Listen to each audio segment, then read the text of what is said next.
Maayong gabi natong tanan. Arang-arang kini sayaw mo kuan usto kanta kaniha. Apete-pete. Apato. Mura ni samot atong katom no. Pero kadiyot lang ni ako, gamay lang kay ni ako. Ako si John Blanco, 30 anyos nga broadcaster, kanhi board member, ni Dagag Vice Governor ilalom sa HNP 2022 o karon mi barog mi dagan pagka-kongresista sa 1st District o sa Lone District of Davao del Sur kaatbang nako ang nipirma sa impeachment ni VP Sara. Bahala na og tawgon mi bagagnaong nipakita gyud mi ninyo mga taga Davao kay daghan sa taga Davao del Sur maulaw na moangkon nga taga Davao del Sur sila. Naiuban maingon ining abot sa task force dia sa Turel asa mo gikan ma'am adiha mi sa may Malalag. Asa man ang Malalag? Davao del Norte. Ito nang layuan. Mauaw na. Onya doon na pa'y pasyenteng nagtinga gikan sa Digos, gidala sa SPMC. Maulaw po mo ingon nga taga Digos, Davao del Sur, kay basin kunog tiwasan. Mga igsoon, ako na ang mangayo og pasaylo sa gihimo sa among representante sa Kongreso. Uban ang libuan ka mga tao sa Davao del Sur nagpabaga gyud kog naong dinhi si Randy Usman kay mo istorya gyud ko ninyo aron among ipaabot ninyo dili tinuod nga ang taga Davao del Sur wala ganahin ni VP Sara og labaw nga dili tinuod nga ang taga Davao del Sur wala na higugma kang former President Rodrigo Duterte. Ang Davao del Sur pro VP Sara. Ingon pa nila dito pagkahibalon nila nga usa ko sa mga speaker. Ingon sila, Sir John, hangyo ang taga Davao nga usa ra man tong ni pirma ayaw mig apila. Kay katong among gisugo na mahimong representante wa to nagdala sa tingog sa katawhan sa Davao del Sur. Tama? Nagkaroon wa pa ko na congressman, nagrepresenta na ko nila. Hangyo abot ng inyong mga parente dito nga si John Blanco na pibutuhan. Wa ba gani magsugo ng kampanya? Niyan ako, girepresentahan ako ang tingog sa Davao del Sur nga mahal na mo ang atong Vice President Sara Duterte.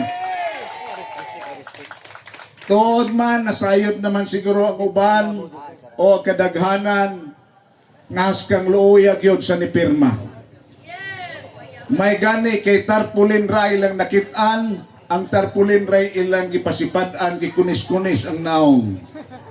Ambot lang og makapangampanya pa ba siya karong umaabot nga eleksyon.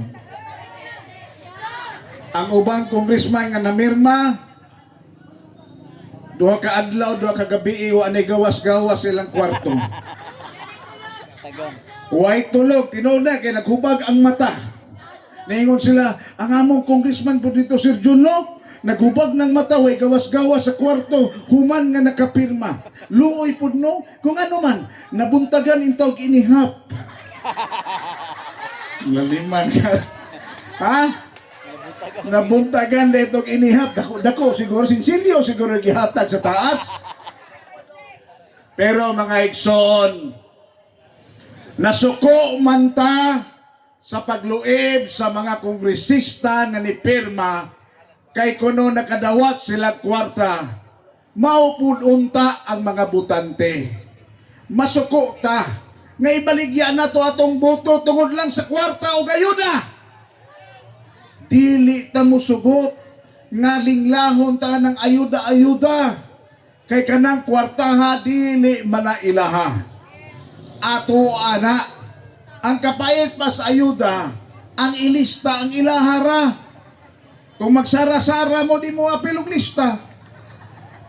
Unya katong na lista pag uli nagbagot-bot imbis 6,000 4,000 lagi paksian pag yun. Purbida ning gobyerno ha. First time ko nakadungog ngayong ani ang Pilipinas. Sa kadapusan akong ipayabot kaninyo sama sa nasabtan sa uban. Ang bugtong tinguha lamang sa impeachment mao nga tangtangon ang atong pinanggang Vice President Sara Duterte sa pwesto o dili na makadagan pagka-presidente sa 2028. Musugot ba tana? Kay di manggon nila mapildi og eleksyonay. Bisan paglungsan og ayuda. Dili nila mapildi.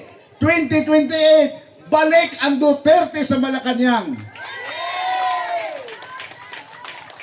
Mo na mutabag og hangyo ninyo. Mga marites maging mong tanan dire. Nakoy kay Ladris o na di man ni marites buutan kay ni gwapa kay dalaga pa si Ma'am Ruth Palo. Anong na marites naman ni ron? Basta dahil na kay social media account marites na itawag sa imuha. Buot na ko ipasabot, ipahibalo sa inyo ha mga kumare kumpare ang latest. Kini ang among mensahe. Kung gusto natong proteksyonan si Vice President Inday Sara nga dili ma-impeach, atong i-vote straight ang PDP laban senatorial candidates. Ayaw nagdungagi siya, napay kulang duha sir, napay kulang. Ayaw na dungagi sila, mandaog pa hinuon tong ilaha. Kinilang atuwa, kung unsay nakalista sa PDP laban, mauray butuhan ato nga senatorial balls. Labi na yun ang mga taga-ato. Senator Bongo, Senator Bato, o Pastor Apollo Kibuloy. Kay taga-Davao yun na sila. Klaro ni nga taga-Davao nga di magluib sa mga Duterte. Ambot lang to kung silingan sa Del Sur, ngano to. Pasti lang daghana, bantogan ni hubag ang mata o ginihap. Okay bata, vote straight, PDP laban, aron proteksyonan nato si BP Sara. O kung doon na po mo'y mga kongresista giganahan basta uban o dilaban sa mga Duterte, maapoy atong tabangan o boto o ikampanya. Pwede ba? Apil na si John Blanco diya sa Davao del Sur. Siyempre kayo. Hangyo naman na ako, balibad na may kontra. Permente, salamat kayo. Mga igsoon, unta, di mo magsawa sa mong naong dinig, magyawyaw na po may sunod ng inyong imbitahon. Basta anytime para kang Ma'am Inday sa atong former President Rudy Duterte, naami kanunay nga taga Davao del Sur, unta makita po tapuhon dito mismo sa Davao del Sur aron makita ninyo ang pagmahal sa taga Davao del Sur kang Vice President BP Sara. Dagang salamat, mayong gabi, mabuhay kitang tanan. Naala ko ipakita sa mga taga-media. Di na lang kumutaas yung istorya. Naala ko ipakita nga tarpulin. Ako sa ning gitagawan. Ay, akong sa Kristan, no? Para lang ni sa tumagsumi. Picture lang siguro o pwede ba video? Palihod ko pare, gulit pare. Unyara basaha ha. Isinggit nyo, basa ha. Bekit. Ako naman ko naabot dire kay pipila raman may nahibaw sa kuan, okay? Sige, basahon na to. Sample na, basaha. Kamay na ingo na, dili ako. Bitaw. Balik mo na to, kusko na to. 1, 2, 3, go! Davao del Sur is not for sale! Salamat kayo. Mayong gabi kaniyong tanan. Labi na sa mga taga Davao del Sur nga nagtanaw na turon. Salamat. Dalay ko ng Diyos.